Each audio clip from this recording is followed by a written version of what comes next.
Assalamualaikum warahmatullahi wabarakatuh. Perkenalkan, nama saya Sultan Hanafi.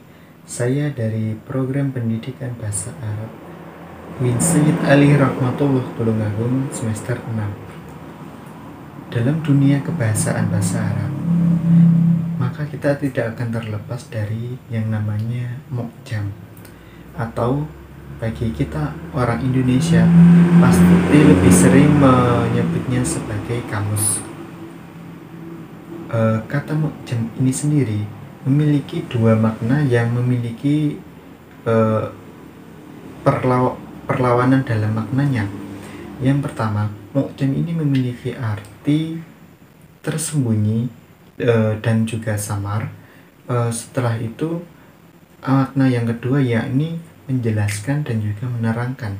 Nah, dari kedua makna ini dapat kita simpulkan bahwa mu'jam ini sendiri merupakan suatu yang memberikan penjelasan dan menerangkan tentang sesuatu kata maupun frasa maupun idiom dan lain sebagainya yang masih tersembunyi dan masih samar makna dari suatu kata tersebut.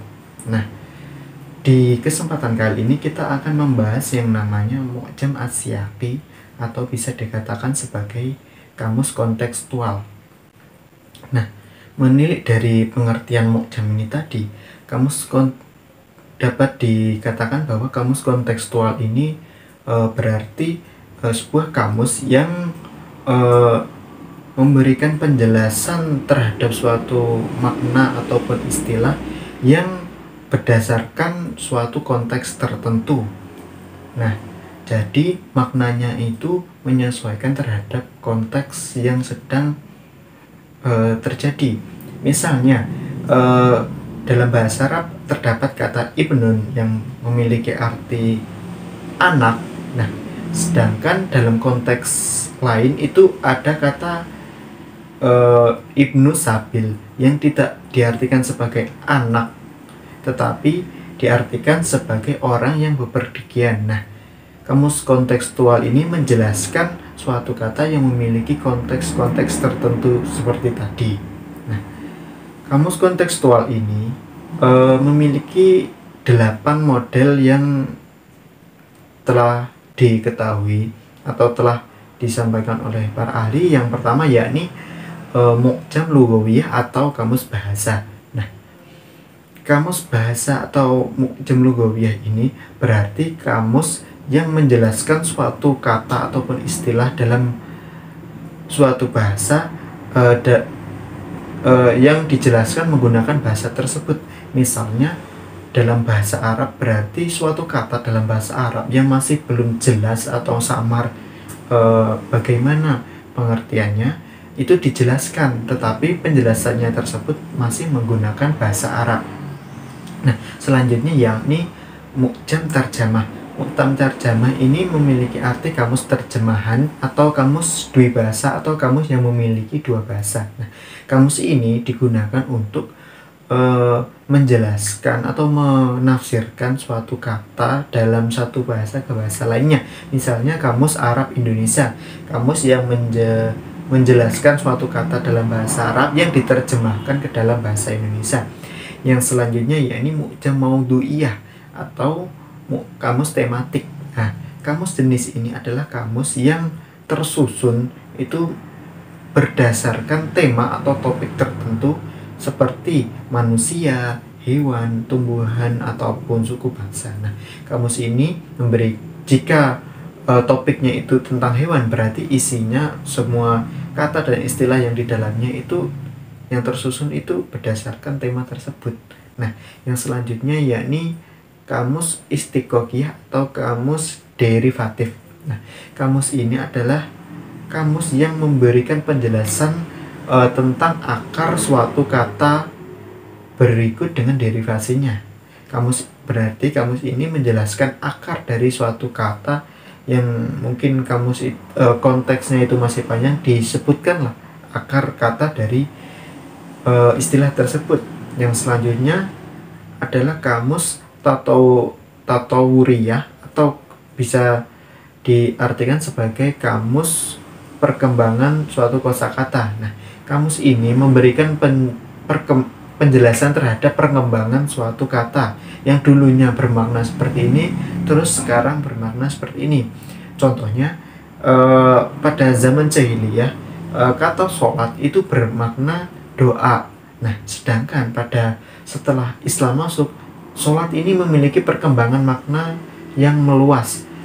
Seperti sholat ini memiliki arti sebagai peribadahan yang dilakukan oleh orang muslim, yang dimulai dengan takbiratul ihram dan diakhiri dengan salam. Nah, seperti itu. Yang selanjutnya adalah kamus takasus atau kamus disiplin ilmu. Kamus ini adalah kamus yang menjelaskan, menafsirkan kata atau istilah yang terdapat dalam suatu disiplin ilmu yang lain. Contohnya, kamus yang menjelaskan tentang ilmu ekonomi, bidang ekonomi. Nah, istilah-istilah dalam bidang ekonomi ini akan dijelaskan melalui kamus ini. Yang selanjutnya adalah Dawair al-Ma'arif atau bisa disebut ensiklopedia. Nah, kamus jenis ini cenderung memuat definisi dan penjelasan yang lebih luas, mencakup suatu pengetahuan yang luas seperti nama, tempat, ataupun peristiwa tertentu. Nah, yang terakhir adalah Mu'jam al-Musyawarah atau kamus bergambar. Nah, ini mungkin bisa kita temui pada kamus-kamus yang digunakan untuk anak-anak. Biasanya itu memiliki gambar dari kata yang disebutkan dalam kamus tersebut. Nah, istilah Mu'jam Asyaki ini baru mulai bangkit itu pada tahun 1990-an, di era 1990-an, 1988 itu juga ada. Nah, kamus jenis ini itu mulai dipelopori oleh Ismail Sini, dan itu menginspirasi pada Indonesia sendiri, itu menginspirasi dua dosen dari Fakultas Sastra Universitas Indonesia atas nama Bahsuni Imamuddin dan Nasyirah Ishak. Itu pasangan suami istri yang mereka membuat kamus kontekstual pertama di Indonesia pada tahun 2001.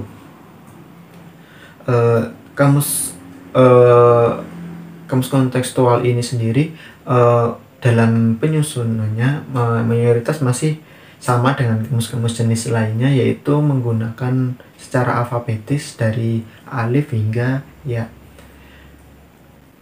Mungkin cukup sekian yang bisa saya sampaikan tentang Mu'jam Asyaki. Bila mana terdapat kesalahan kata yang kurang berkenan di hati kalian semua, saya mohon maaf yang sebesar-besarnya. Billahi taufiq wal hidayah. Wassalamualaikum warahmatullahi wabarakatuh.